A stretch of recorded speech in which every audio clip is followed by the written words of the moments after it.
आदरणीय प्रधानमंत्री नरेंद्र मोदी जी से मैं अनुरोध करती हूं कि आप इस विशाल जनसभा को संबोधित करें।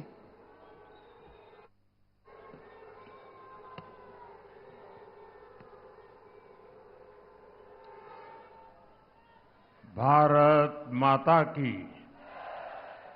भारत माता की, भारत माता की। आमचे आराध्य दैवत छत्रपती शिवाजी महाराज, छत्रपती संभाजी महाराज यांना मी कोटी कोटी नमन करतो। अष्टविनायकाला मी नमन करतो। पुण्यातील लाडक्या बहिणी आणि लाडक्या भावांना माझा नमस्कार।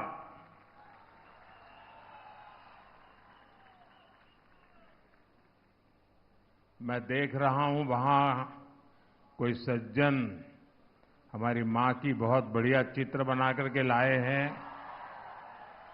ये कोई सज्जन है जो मोदी को भी उठा के खड़े हो गए हैं।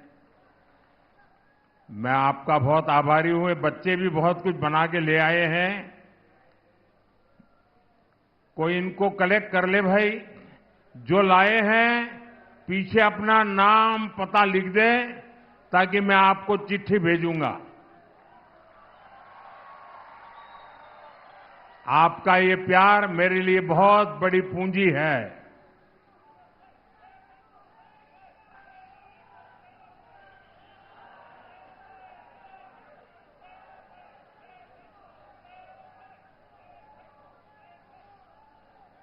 ये जो बाकी लोग भी जो अपना बैनर लेके खड़े, पीछे वालों को दिखता नहीं है। आप तो सब समझदार हैं। हां, शाबाश। ये जो सज्जन लाए हैं जरा कोई कलेक्ट कर ले उनसे पीछे, ताकि पीछे लोग परेशान न हो। आप अपना आता पता लिख देना, मैं जरूर आपको चिट्ठी भेजूंगा। मैं आपका बहुत आभारी हूं आपके इस प्यार के लिए। साथियों, मैं पिछले कुछ दिनों से महाराष्ट्र के अलग अलग इलाकों में गया हूं और मैं विश्वास से कह सकता हूं कि ऐसा भरपूर जन समर्थन पूरे महाराष्ट्र में और आज पुणे का ये प्यार, ये स्नेह, और मुझे यहां आने में देर हुई इसलिए नहीं कि मैं देर से आया था, पर पूरे रास्ते भर इतनी तादाद में लोग खड़े थे कि उनको नमस्ते करते करते आने में भी मैं शायद फिर भी उन सबको न्याय नहीं कर पाया। लेकिन जो पूरे रास्ते भर मैंने उमंग और उत्साह देखा, नौजवानों का समर्थन देखा, साथियों ये बता रहा है महाराष्ट्र में फिर एक बार महायुति सरकार, महाराष्ट्र में फिर एक बार, महाराष्ट्र में फिर एक बार। साथियों, पुणे और बीजेपी का रिश्ता विचार, संस्कार और आस्था का रिश्ता है। पुणे ने हमेशा बीजेपी के विचार और विजन का भरपूर समर्थन किया है। मैं इस विश्वास के लिए पुणे की जनता का हृदय से आभारी हूं। मैं आपको ये भरोसा दिलाने आया हूं, महायुति की नई सरकार पुणे और महाराष्ट्र के विकास के लिए और तेजी से काम करेगी। आने वाले 5 वर्ष पुणे के विकास की नई उड़ान के वर्ष होंगे। साथियों, पुणे के लोगों को सशक्त बनाने के लिए इन्वेस्टमेंट, इंफ्रास्ट्रक्चर और इंडस्ट्री तीनों की जरूरत है।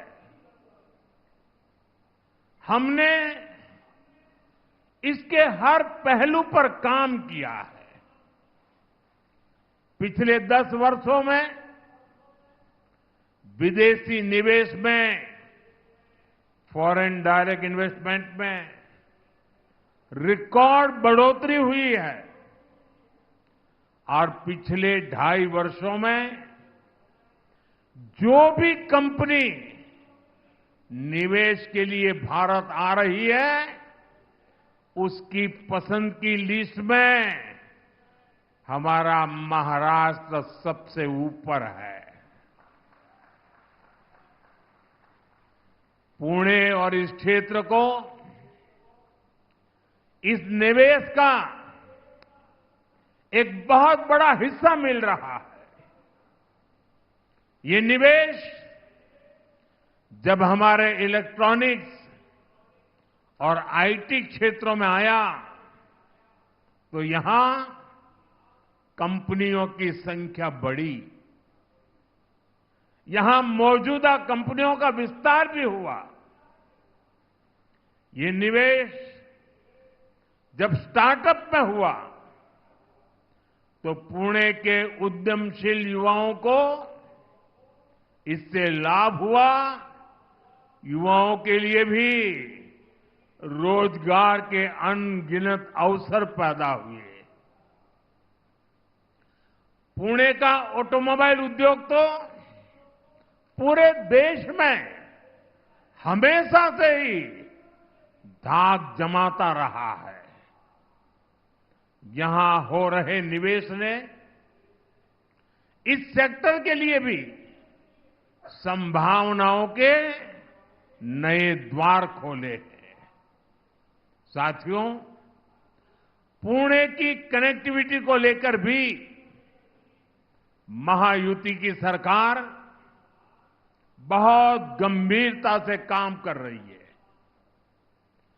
आपकी आकांक्षाएं मेरे लिए आपका आदेश है।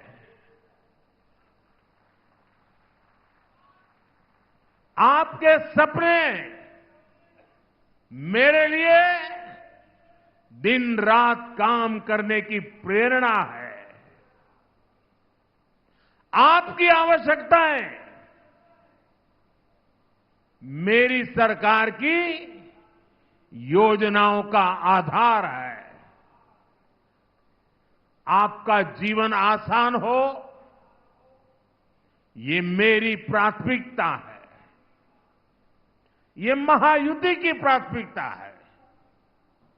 इसलिए आज पुणे में मेट्रो रेल सेवा का लगातार विस्तार हो रहा है। डिस्ट्रिक्ट कोर्ट से स्वारगेट सेक्शन रूट पर मेट्रो चलनी शुरू हो गई है। स्वारगेट कात्रज सेक्शन रूट पर तेजी से काम हो रहा है। ट्रैफिक की गति बढ़ाकर नई संभावनाओं को नई उड़ान देना, ये हमारा संकल्प है।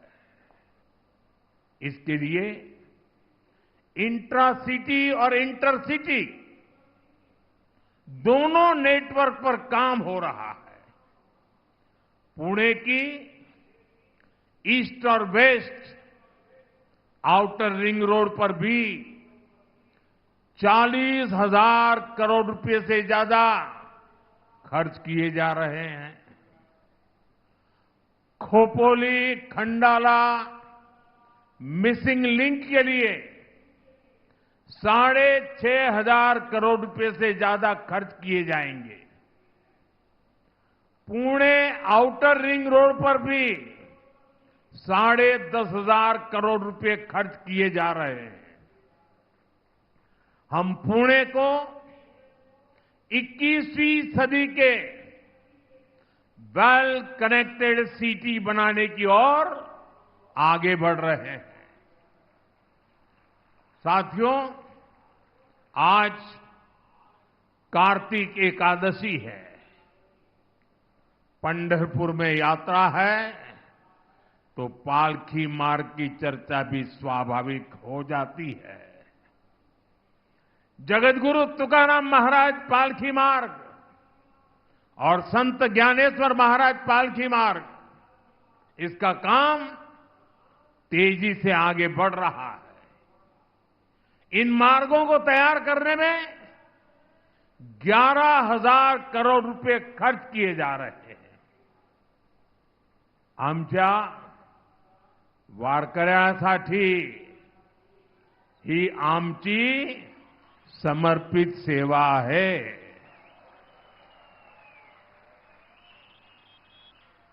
साथियों, महाराष्ट्र में विकास कार्यों की एक गति अभूतपूर्व है, लेकिन आपको याद रखना है, महायुति से पहले महाराष्ट्र में जो लोग सरकार चला रहे थे, उनके पास आपको बताने के लिए एक काम नहीं है। अघाड़ी के 2.5 साल तो हमारे प्रोजेक्ट पर रोक लगाने में ही बीत गए। यही कांग्रेस और उसके साथियों का कल्चर है।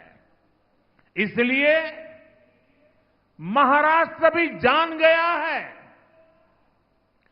विकास का केवल एक ही विकल्प है, महायुति की सरकार। भाजपा महायुती आहे तर गती आहे, महाराष्ट्राची प्रगती आहे।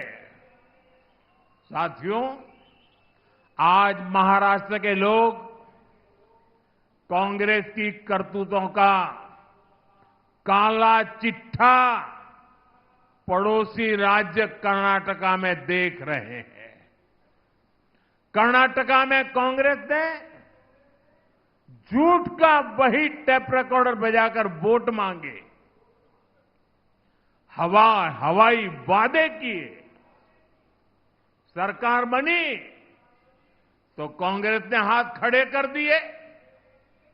अब वादे पूरे करने की जगह कांग्रेस ने जनता से वसूली का अभियान चलाया हुआ है। कर्नाटका में आए दिन कोई न कोई घोटाला सामने आ रहा है। यानी कर्नाटका में कांग्रेस जनता को खुलेआम लूट रही है।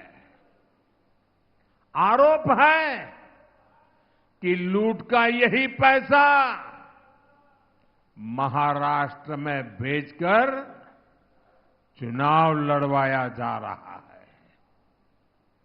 अगर हमें महाराष्ट्र को बचाना है तो कांग्रेस नाम की इस आफत को दूर ही रखना है। साथियों, पूरा देश इन दिनों कांग्रेस का एक और विश्वासघात देख रहा है। कांग्रेस ने जम्मू कश्मीर विधानसभा में आर्टिकल 370 फिर से लागू करने का प्रस्ताव पास किया है। जो लोग संविधान की किताबें देश को दिखा रहे हैं और महाराष्ट्र में कोरे कागजों वाली किताब बांट रहे हैं, जरा मैं उनको पूछना चाहता हूं, 6-6, 7-7 दशक तक उन्होंने देश पर राज किया है। जरा बताएं, बाबा साहब आंबेडकर ने बनाया संविधान पूरे हिंदुस्तान में लागू क्यों नहीं हुआ? 6-6, 7-7 दशक तक बाबा साहब का संविधान पूरे हिंदुस्तान में लागू नहीं था। आपको भी सुनकर के शायद आश्चर्य होता होगा, लेकिन ये सच्चाई है। जम्मू कश्मीर में अलग विधान था, भारत का संविधान वहां नहीं चलता था। वहां का विधान अलग, वहां का प्रधान अलग, वहां का निशान अलग। 6-6, 7-7 दशक तक पहली बार बाबा साहब का संविधान जम्मू कश्मीर में तब पहुंचा जब आपने मोदी को सेवा का अवसर दिया। इन्होंने 370 की ऐसी दीवार खड़ी कर दी थी कि भारत का संविधान वहां घुस नहीं सकता था। आपके आशीर्वाद से 140 करोड़ देशवासियों की प्रबल इच्छा शक्ति से आपके इस सेवक मोदी ने 370 को जमीन में गाड़ दिया है।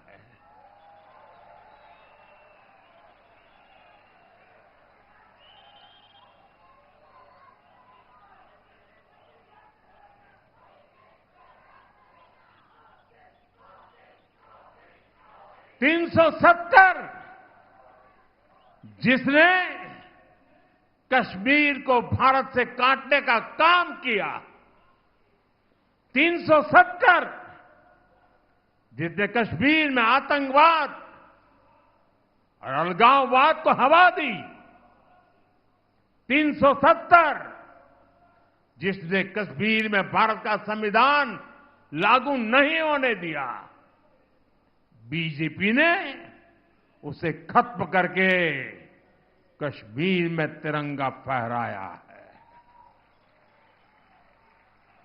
हमने कश्मीर में शांति बहाल की, अलगाववादियों के मंसूबों को नाकाम किया।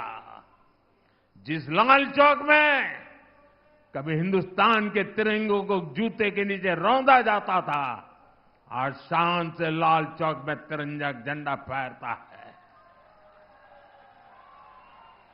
इस बार दिवाली में लोगों ने देखा है, कश्मीर के लाल चौक में दिए जगमगा रहे थे, हजारों दिए जगमगा रहे थे और लोग बड़ी शान से दीपावली का त्योहार मना रहे थे।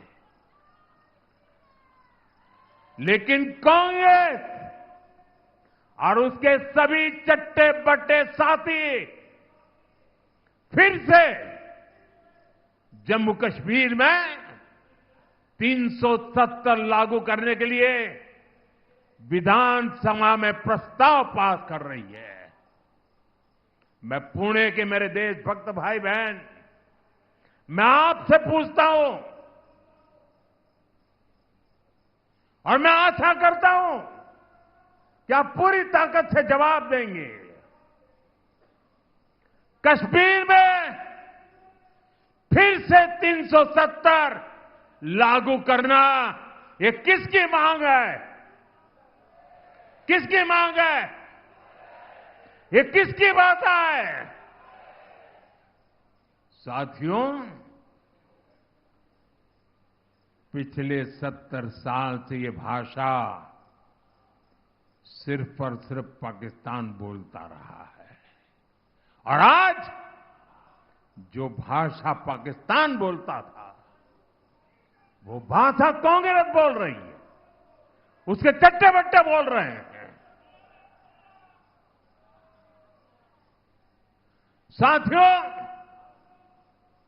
शाम का समय है, पुणे की नगरी है।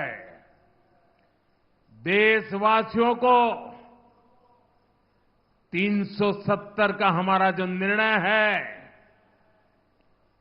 जिसको उलटने का कांग्रेस खेल खेल रही है,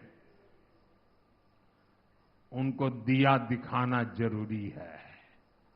आप अपना मोबाइल फोन निकालिए और अपने मोबाइल फोन से फ्लैश लाइट चलाइए जरा, मंच वाले भी जलाएं। देख लें देश के लोग, ये 370 हटाने का समर्थन है। देश अब कश्मीर को दूर रखने के लिए तैयार नहीं है।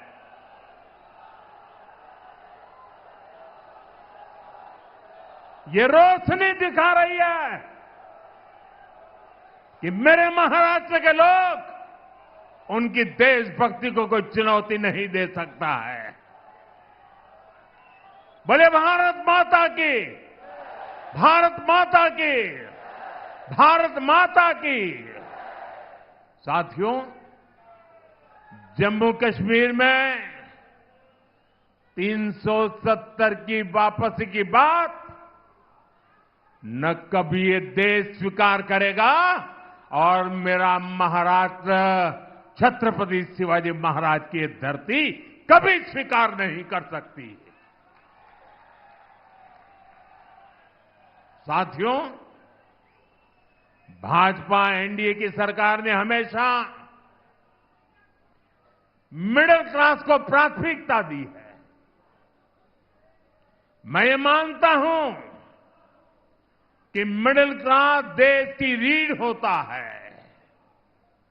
ये मिडिल क्लास ही है जो ये वेल्थ क्रिएट करता है,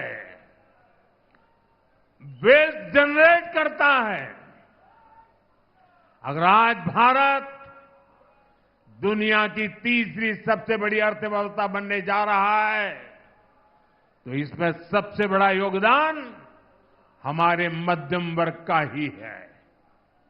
मध्यम वर्ग प्रगति कर रहा है, तभी देश प्रगति कर रहा है। इसलिए बीते 10 वर्षों में हमने मध्यम वर्ग को ध्यान में रखते हुए नई नीतियां बनाई, नए फैसले लिए। आज 7 लाख रुपए तक इनकम टैक्स जीरो कर दिया गया है, जीरो। सालाना 10-12 लाख रुपया तक पर टैक्स को बहुत कम किया गया है। इसका बहुत अधिक लाभ पुणे जैसे हमारे शहरों में काम करने वाले प्रोफेशनल्स को मिला है। हमारा यह भी प्रयास रहा है कि मिडिल क्लास को बीमारियों के इलाज पर कम से कम खर्च करना पड़े। पीएम जन औषधि केंद्र में 80% डिस्काउंट पर दवाओं से मिडिल क्लास के 30,000 करोड़ रुपए से ज्यादा की बचत हुई है।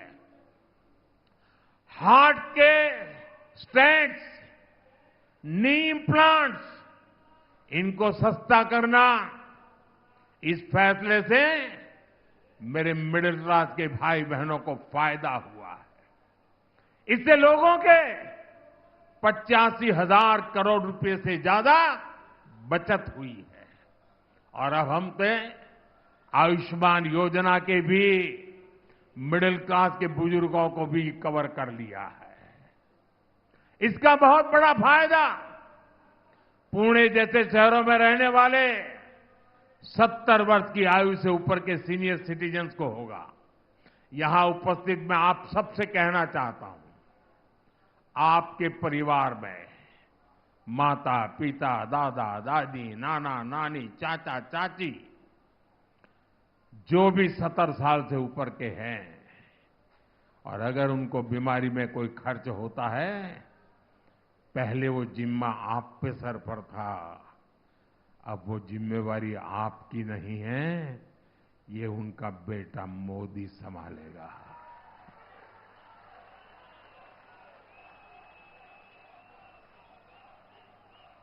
आयुष्मान वय वंदना कार्ड से अब उन्हें 5 लाख रुपए तक का मुफ्त इलाज मिलेगा। लोकसभा चुनाव के दौरान मैंने एक गारंटी आपको दी थी और अब मोदी ने अपनी गारंटी पूरी करके दिखाई है। साथियों, हमारी सरकार गरीबों को तो पक्के घर बनाकर दे रही है, मिडिल क्लास के घरों के लिए भी सब्सिडी दे रही है।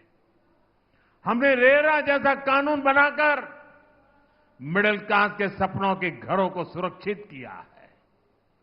साथियों, मिडिल क्लास का एक प्रमुख खर्च बच्चों की एजुकेशन पर होता है। हाल में ही हमने पीएम विद्यालक्ष्मी योजना शुरू की है। इस स्कीम के तहत जो भी युवा हायर एजुकेशन में एडमिशन लेना चाहता है, बेटा हो या बेटी, बिना गारंटी के अब आपको कुछ भी गिरवी नहीं रखना पड़ेगा। आपकी सबसे बड़ी गारंटी आपका सेवक मोदी है। 10 लाख रुपए तक का लोन बिना गारंटी आपके बच्चों की पढ़ाई के लिए, और ये लोन बहुत सस्ता होगा, इसमें ब्याज पर भी छूट होगी। मिडिल क्लास परिवार बच्चों को मेडिकल की पढ़ाई के लिए बाहर भेजने में बहुत खर्च करते हैं।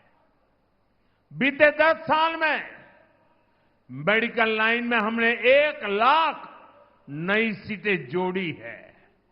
अब हमने तय किया है कि आने वाले 5 सालों में मेडिकल की 75,000 नई सीटें और जोड़ी जाएगी।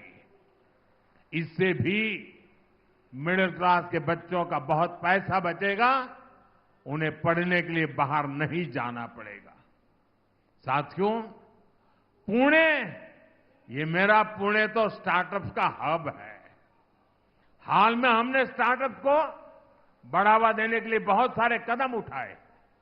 हमने स्पेस स्टार्टअप के लिए 1,000 करोड़ रुपए का स्पेशल फंड बनाने का निर्णय लिया है। जो युवा साथी रिसर्च में जाना चाहते हैं, उनके लिए भी एक बहुत बड़ा रिसर्च फंड हमने बनाया है। नौजवानों को नौकरियां मिले, इसके लिए हमने विशेष पीएम पैकेज घोषित किया है। इसके तहत बड़ी बड़ी कंपनियों में इंटर्नशिप की योजना शुरू भी हो चुकी है। कंपनियों में पहली जॉब पर प्रोत्साहन देने का काम भी हमारी सरकार कर रही है। साथियों, पुणे महाराष्ट्र की सांस्कृतिक राजधानी है। महायुति की सरकार ने महाराष्ट्र की संस्कृति के संरक्षण और प्रसार के लिए कई महत्वपूर्ण कदम उठाए हैं। महाराष्ट्र के लोग दशकों से मराठी को अभिजात भाषा का दर्जा देने की मांग कर रहे थे, और मैं मानता हूं अगर पूरे हिंदुस्तान में मराठी भाषा के अभिजात दर्जे से पुणे को जितनी खुशी हुई होगी ना, शायद किसी और को नहीं हुई होगी। कांग्रेस की सरकारों ने, अघाड़ी के नेताओं ने हमेशा इसकी अनदेखी की। हमारी सरकार ने मराठी को अभिजात भाषा का दर्जा देकर अपना दायित्व निभाया है। हम महाराष्ट्र की विरासत को संरक्षित करने के लिए लगातार काम कर रहे हैं। जहां क्रांति ज्योति सावित्रीबाई फुले ने लड़कियों के लिए पहला स्कूल खोला था, वहां सावित्रीबाई फुले स्मारक बनाया जा रहा है। तुलापुर में धर्मवीर छत्रपति संभाजी महाराज समाधि स्थल पर भव्य स्मारक बनाया जा रहा है। श्री संत संताजी जगनाड़े महाराज समाधि स्थल को नए सिरे से विकसित किया जा रहा है। आंबेगांव शिव सृष्टि के काम को भी आगे बढ़ाया जा रहा है। महायुति की सरकार ने आद्य क्रांति गुरु लहूजी वस्ताद साल्वे संग्रहालय बनाने का फैसला भी किया है।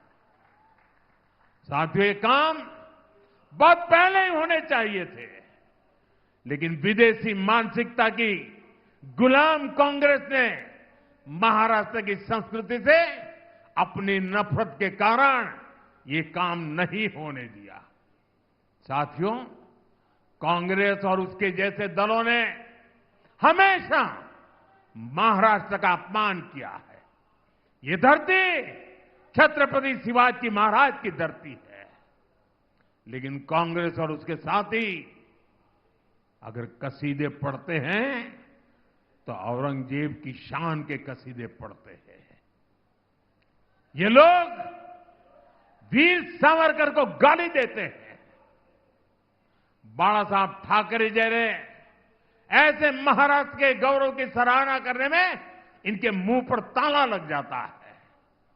और मैंने इनको चुनौती दी है, अगाड़ी वाले जरा मेरी चुनौती को स्वीकार करें। उनके युवराज के मुंह से वीर सावरकर की तारीफ में एक भाषण करवा दे जरा।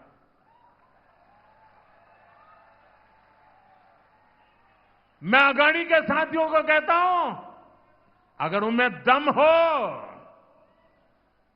तो उनके युवराज के मुंह से बाला साहब ठाकरे की जरा तारीफ करवा करके सुनाए महाराष्ट्र को।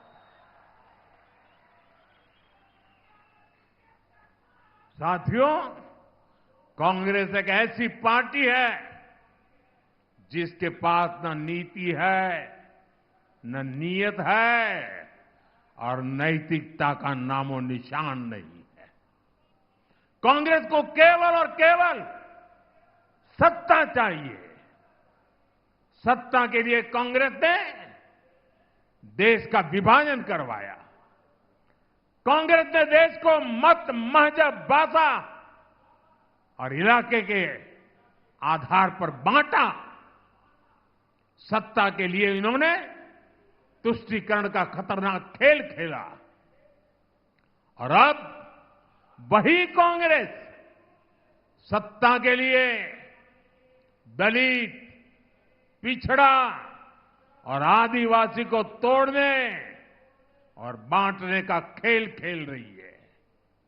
कांग्रेस के लोग एससी, एसटी, ओबीसी को अलग अलग जातियों में बांटकर उनकी एकजुटता तोड़ना चाहते हैं। कांग्रेस एसटी की जातियों को आपस में लड़ाना चाहती है। कांग्रेस एससी की जातियों को आपस में लड़ाना चाहती है। कांग्रेस ओबीसी की जातियों को आपस में लड़ाना चाहती है। अलग अलग जातियों को आपस में लड़ाकर कांग्रेस पहले उन्हें कमजोर करेगी और बाद में उनका आरक्षण छीन लेगी। इसलिए आप सभी को बहुत सावधान रहना है। हमें याद रखना है, हम एक रहेंगे तो सेफ रहेंगे। हम एक रहेंगे तो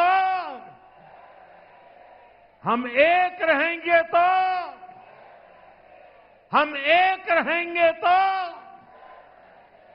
साथियों, ये चुनाव महाराष्ट्र के साथ साथ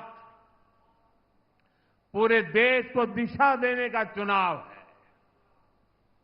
अभी हाल ही में हरियाणा ने विकसित भारत के सपने पर मुहर लगाई है।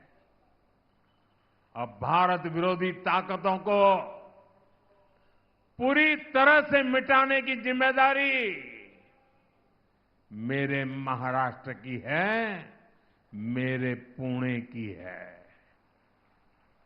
और इसलिए मेरा आग्रह है, 20 नवंबर को महायुति के सभी उम्मीदवारों के लिए भारी संख्या में मतदान करें। आपका एक एक वोट महाराष्ट्र के बेहतर भविष्य की गारंटी बनेगा। आप इतनी बड़ी तादाद में आए, हम सबको आशीर्वाद दिए।